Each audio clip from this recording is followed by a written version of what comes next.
avant de partir quelques semaines en vacances, j'ai pris quelques plants du jardin parce qu'il peut vraiment, enfin, il évolue vraiment beaucoup pendant qu'on n'est pas là. Le mois de juillet, il explose en général. Et donc, je vais vous parler un peu de à quoi il ressemblait avant qu'on parte. Donc là, ce sont les tomates que mon grand-père fait pousser chaque année. Il y avait déjà des belles tomates cerises qui commençaient à pousser. Maintenant que je suis revenue, elles sont pas encore rouges, mais ça va arriver vraiment rapidement. Ensuite, au niveau des courges, elles étaient vraiment petites. On a eu pas mal de problèmes de taupes qui venaient relever les plants, ce qui faisait qu'elles sortaient de terre et donc les racines étaient à nu. Et tous les jours, on devait revenir les remettre en terre. Mais avant de partir, elles étaient vraiment petites. Mais maintenant, elles sont vraiment super belles. Là, l'endroit que vous voyez, il est rempli. Les courges sont bien parties. On a déjà des courgettes et les petits marrons et tout ça vont bien arriver. Alors ça, c'est de l'onacre. Et là, c'est mon bac préféré. C'est celui où il y a les tétragones, donc ce sont comme des épinards. Et là sont les carottes et des panettes tout au fond. Je suis une fan de carottes, donc j'étais trop contente qu'elles poussent bien. Là, on a un petit melon. Là, ce sont des haricots. Alors, il faut que je m'arrête sur les haricots parce que normalement, vous avez vu le mois passé, on a fait toute une rame à haricots. Sauf que je me suis rendu compte que les haricots ne montaient pas. Sauf que le but d'une rame à haricots, les haricots, ils montent. Sauf qu'en fait, quand j'ai acheté les haricots, j'ai pas fait attention, j'ai acheté des haricots nains. Donc, en fait, ils monteront. On aura fait une rame un peu pour rien. Voilà. Ensuite, ce sont les cornichons. Donc, les cornichons, dans la vidéo où j'avais fait les grandes plantations, ils étaient tous morts. J'ai dû en ressemer. Et là, ça va, ils sont bien partis. J'en ai déjà mangé, ils sont trop bons. Ensuite, le bac là, ce sont les poireaux que j'ai. Ça, on achète les poireaux à repiquer parce que les semer, c'est vraiment trop de boulot. Donc voilà, je les avais repiqués il y a quelques temps et ils ont bien poussé. Mais bon, c'est pour l'hiver, donc ça, je les laisse tranquillement grandir. Ensuite, ça, c'est le mûrier. Le mûrier, il a explosé cette année. Il y avait des tonnes de fleurs et on a des tonnes de mûres. Et maintenant qu'on est revenu, j'ai eu une grosse récolte déjà de mûres et ça n'arrête pas. Et là, les framboisiers sont vraiment super beaux aussi. Avec le bac où il y a les tomates et les poivrons. Alors les poivrons, ceux-là, on les a récoltés avant de partir et on les a mangés quand on était en vacances. Et alors là, ce sont les d'autres petits poivrons que j'ai plantés mais qui ont un peu du mal. Euh, donc bon, voilà, chaque chose pousse petit à petit. Ensuite, on a les patates douces. Donc avant de partir, elles étaient un peu en dormance comme ça, elles n'avaient pas l'air de vraiment grandir. Mais là, elles ont commencé à filer dans tout le bac et j'espère qu'on aura plein de patates douces. Donc j'ai trop hâte. En plus, on en avait fait l'année passée et c'était vraiment super bon. Là encore des framboises, des framboises et des framboises, ça n'arrête pas. Et d'ailleurs, juste après, vous verrez que je fais de la confiture de rhubarbe fraise. Mais fin du mois, j'ai pas filmé, mais j'ai aussi fait de la confiture de framboise parce qu'il y en avait vraiment, vraiment beaucoup. J'en avais suffisamment. Et alors là, bah, j'en ai pris une directement parce qu'elles sont beaucoup trop bonnes. Ensuite, là, on a le bac des bêtes. Alors, les bêtes, c'est des bêtes qu'on a trouvées à une brocante une fois qui étaient en semis parce que les autres, elles sont pas bien pris. Là, on a encore des cornichons. Et on a aussi des betteraves. Donc, ouais, ça sera un peu plus tard. Là, on a à gauche, c'était la rhubarbe. J'en ai cueilli, enfin, on en a cueilli beaucoup pour la confiture, mais là, on dirait qu'on n'a rien cueilli. Et juste avant, vous voyez la consaude et la réfort qui poussent aussi à Donf. Et ça, c'est le bac des aromatiques avant qu'on parte. Maintenant qu'on est revenu, je peux vous dire que ça a bien, bien poussé. Et je vais faire toute la récolte, notamment des menthes en fleurs pour tout ce qui est des compositions florales, pour les couronnes et tout ça.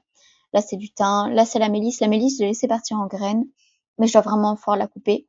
Et ça, c'est de l'herbe à curry. Il y avait un petit insecte. Enfin, il y avait plein de petits insectes qui allaient dessus. Et j'en ai récupéré plein parce que ça a aussi un deuxième nom. Ça s'appelle l'immortel. Parce que vraiment, ça conserve super bien sa couleur une fois qu'on l'a séché. Donc, pour les compositions, c'est parfait. Voilà, vous voyez un petit aperçu. C'était un peu tout fouillis, mais j'ai décidé de tout laisser avant de partir en vacances. Et là, c'était le petit plan, enfin le petit endroit où il y avait des briques avant, et on a mis tous des fraisiers, des bois et des fraisiers normales. Et là, c'est un autre mûrier qu'on va pas garder au final parce que les mûres sont bien moins bonnes que le mûrier que vous avez vu avant. Et la vigne, elle a des grappes super belles de raisin. On espère vraiment que cette année ça va fonctionner parce que les années précédentes, ils faisaient toujours, enfin, la vigne avait toujours le mildiou, ce qui faisait que les raisins n'étaient en général pas très bons, pas très grands et ouais, pas très bons tout simplement. Il y a des années, on avait fait du super jus. Et j'espère vraiment que cette année ça pourra le faire. Et ça, c'est un bac un peu plus sauvage où on a de la menthe, de la lavande. Il y avait un peu de marguerite aussi. Et il y avait plein de bourdons et d'abeilles dedans, donc j'aimais trop. Et alors ça, c'est le noyer. Vraiment, cette année, on aura une tonne de noix. Il n'y a pas une branche où on ne voit pas. C'est la folie. Bon, on voit pas très bien au final parce qu'il y a d'autres arbres sur les côtés. mais vraiment les mois qu'on a, c'est la folie. Et finalement, là, on voit le verger où je montrais aussi toutes les pommes. En fait, c'est pas très représentatif, je trouve, quand on voit la vidéo, mais il y a vraiment beaucoup de pommes et les branches, elles plient. Ça, c'est le prunier, on voit vraiment les branches qui plient sous la quantité de prunes qu'il y a. Papa a tout attaché parce que j'avais trop peur que ça casse, en fait, avec le poids. Parce qu'il y a rien à faire, chaque prune, je sais pas ça pèse combien de grammes, mais je sais pas combien de prunes il y a par branche, mais c'est un peu la folie. Et ça, c'est vraiment plus pour le mois de septembre, octobre. Et ça, c'est notre petit unique myrtiller qui porte des myrtilles. Et ça, c'est le pêcher qui donne une pêche. Et donc voilà un peu le potager avant qu'on parte. L'herbe était bien tondue. Et quand on est rentré, c'était bien long, l'herbe. Encore que ça allait, mais là, avec les températures très sèches qu'on avait, l'herbe ne poussait pratiquement pas. Et, euh, et donc voilà un peu le potager avant de partir. Tout commençait à tout doucement grandir. Donc c'était vraiment beau. Et j'avais hâte de rentrer pour voir comment ça allait être. Et dans les prochaines vidéos, je vais vous montrer un peu à quoi ils ressemblent maintenant. Parce que quand on est rentré, c'était vraiment la folie. Il y en avait de partout, les tomates, la roche qu'il a fallu que je retire, tout ça. J'ai pas filmé, mais je vous montrerai le résultat après parce que j'étais un peu dans le rush en mode j'ai vraiment envie de bien avancer pour que ce soit le plus rapidement fait, quoi.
Bon, ça y est, je viens de la terminer. On a 2, 4, 6, 8, 10, 12, 14, 16, 18.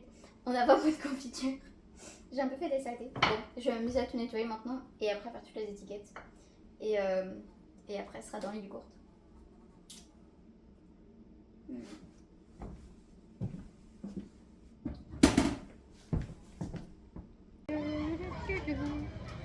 Base, la tête.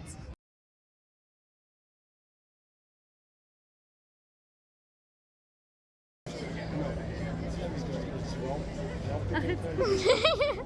Arrête. Regarde-moi, Marie, regarde-moi. Allez, c'est bon. J'ai vraiment l'impression que je vais faire comme toi, Marie. Toi qui va tomber.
Et là, vous vous demandez, mais qu'est-ce que c'est que ça? Et en fait, on est juste dans un planeur, enfin juste, on est dans un planeur avec un avion qui nous tire pour nous mettre en l'air. Et une fois qu'on est en l'air, bah, on va tenir grâce aux ascendances. Alors là, les ascendances, elles sont pas visibles, il y avait pas de nuages ce jour-là, on dit que c'était thermique pur. Mais c'est un vol que j'ai fait avec papa, sinon je vole en écolage ou en solo. Et là, on était partis à deux avec des amis qui ont décollé après. Et on a fait tout un circuit. Alors, je sais plus exactement où on avait été.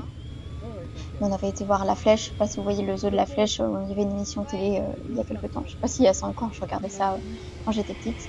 Et là, on voit, je sais pas si c'était la Loire ou la Vienne, je sais plus exactement. Mais voilà, on était dans le ciel et on a volé pendant, je sais pas, je crois qu'on avait fait 5 heures de vol. On avait décollé, non, peut-être 3, 4 heures, je sais plus. Et la visibilité était bonne parce que vraiment il n'y avait pas de nuages. Et puis ce qui était chouette, c'était que comme on vole avec quelqu'un, mais prendre des ascendances avec un autre planeur, c'est vraiment super super beau. D'ailleurs là on voit une image où on est dessus.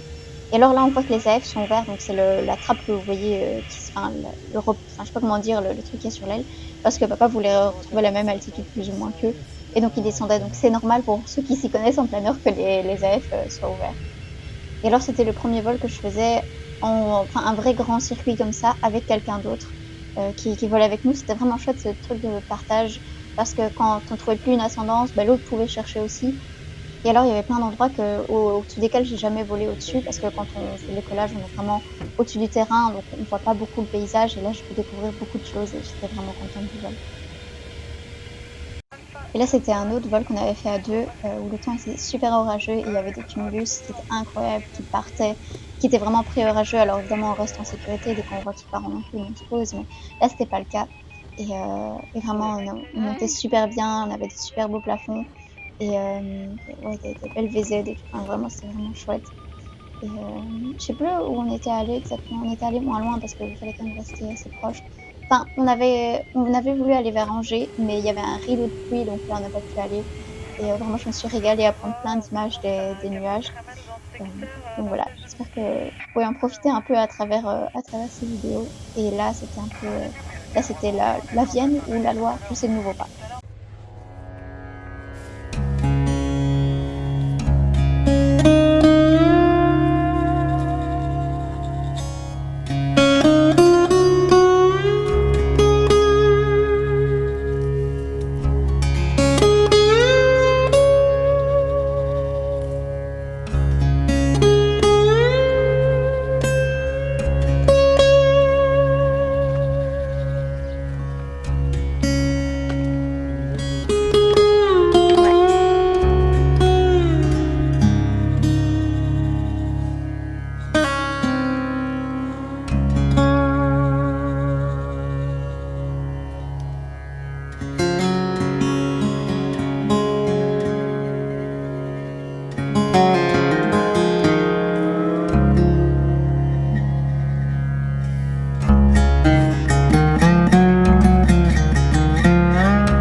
C'est ça le nouveau machin d'eau alors.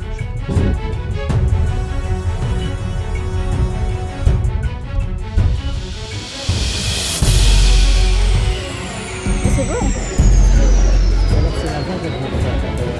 Oui, je pense que c'est l'avant-dernière fois parce que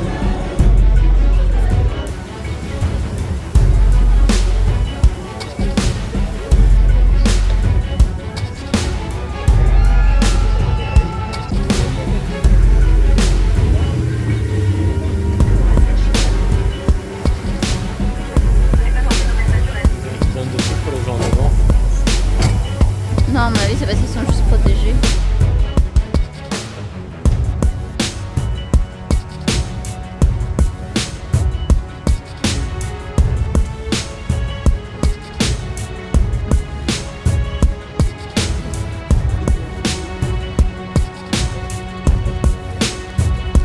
On va laisser ça.